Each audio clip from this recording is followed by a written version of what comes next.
আসসালামু আলাইকুম। একটা প্রশ্ন করি, আপনি কি কখনো দেখেছেন কোনো শক্তিশালী সামরিক ড্রোনকে একেবারে অক্ষত অবস্থায় মাটিতে নামিয়ে ফেলা হয়েছে? সাম্প্রতিক সময়ে সোশ্যাল মিডিয়ায় এমনই একটা ঘটনা নিয়ে ব্যাপক আলোচনা হচ্ছে।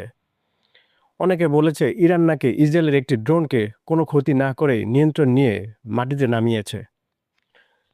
এখন প্রশ্ন হচ্ছে, ইরানের প্রযুক্তি কি সত্যি এতটা শক্তিশালী হয়ে গেছে? আর যদি হয়েই থাকে, তাহলে ভবিষ্যতে মধ্যপ্রাচ্যের শক্তির ভারসাম্য কি বদলে দিতে পারে? ভিডিও শেষে আমি এমন একটা বিষয় বলবো যা অনেক মানুষ জানে না, তাই ভিডিওটি শেষ পর্যন্ত দেখবেন। গত কয়েক বছরে ইরান তাদের সামরিক প্রযুক্তিতে অনেক উন্নতি করেছে বলে বিভিন্ন আন্তর্জাতিক বিশ্লেষকরা মনে করেন। বিশেষ করে ড্রোন প্রযুক্তি, ক্ষেপণাস্ত্র প্রযুক্তি এবং প্রতিরক্ষা ব্যবস্থায় তারা বড় ধরনের বিনিয়োগ করেছে। অনেক সময় দেখা যায় ইরানের তৈরি ড্রোন এবং মিসাইল প্রযুক্তি নিয়ে আন্তর্জাতিক সংবাদ মাধ্যমে আলোচনা হয়। এই কারণে মধ্যপ্রাচ্যের রাজনীতিতে ইরানকে এখন একটি গুরুত্বপূর্ণ সামরিক শক্তি হিসেবে দেখা হয়। আরেকটি বিষয় প্রায় আলোচনায় আসে, অনেকে দাবি করেন ইরান তাদের অনেক গুরুত্বপূর্ণ সামরিক সরঞ্জাম এবং মিসাইল পাহাড়ের নিচে বা ভূগর্ভস্থ ঘাঁটিতে সংরক্ষণ করে। এর পিছনে মূল কারণ হলো নিরাপত্তা।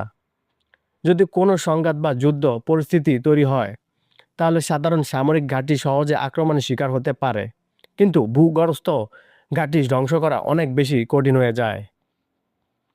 বিশ্বের অনেক শক্তিশালী দেশই এই ধরনের সামরিক কৌশল ব্যবহার করে থাকে।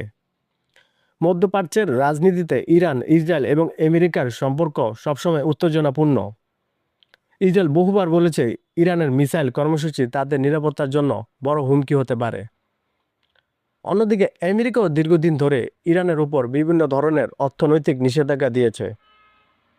এই কারণে মধ্যপ্রাচ্যের পরিস্থিতি প্রায় আন্তর্জাতিক আলোচনার কেন্দ্রবিন্দুতে থাকে।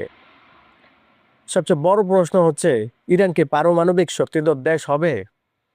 অনেক পশ্চিমা দেশ মনে করে ইরান ভবিষ্যতে পারমাণবিক অস্ত্র তৈরি করতে পারে, কিন্তু ইরান সরকার বলে তাদের পারমাণবিক কর্মসূচি মূলত শান্তিপূর্ণ কাজে ব্যবহারের জন্য, যেমন বিদ্যুৎ উৎপাদন বা বৈজ্ঞানিক গবেষণা।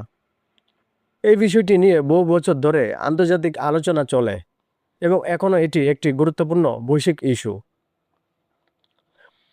মধ্যপ্রাচ্যের রাজনীতি খুব জটিল এবং এখানে প্রতিদিন নতুন নতুন ঘটনা ঘটছে, তাই সোশ্যাল মিডিয়ায় কোনো খবর দেখলে সেটি যাচাই করা খুবই গুরুত্বপূর্ণ।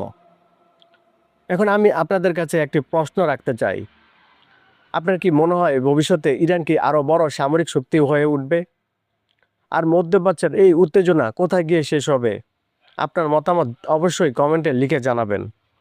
ভিডিওটি ভালো লাগলে লাইক দিন, শেয়ার করুন এবং এমন আরও গুরুত্বপূর্ণ বিশ্লেষণ পেতে আমাদের চ্যানেলটি সাবস্ক্রাইব করতে ভুলবেন না। ধন্যবাদ সবাইকে।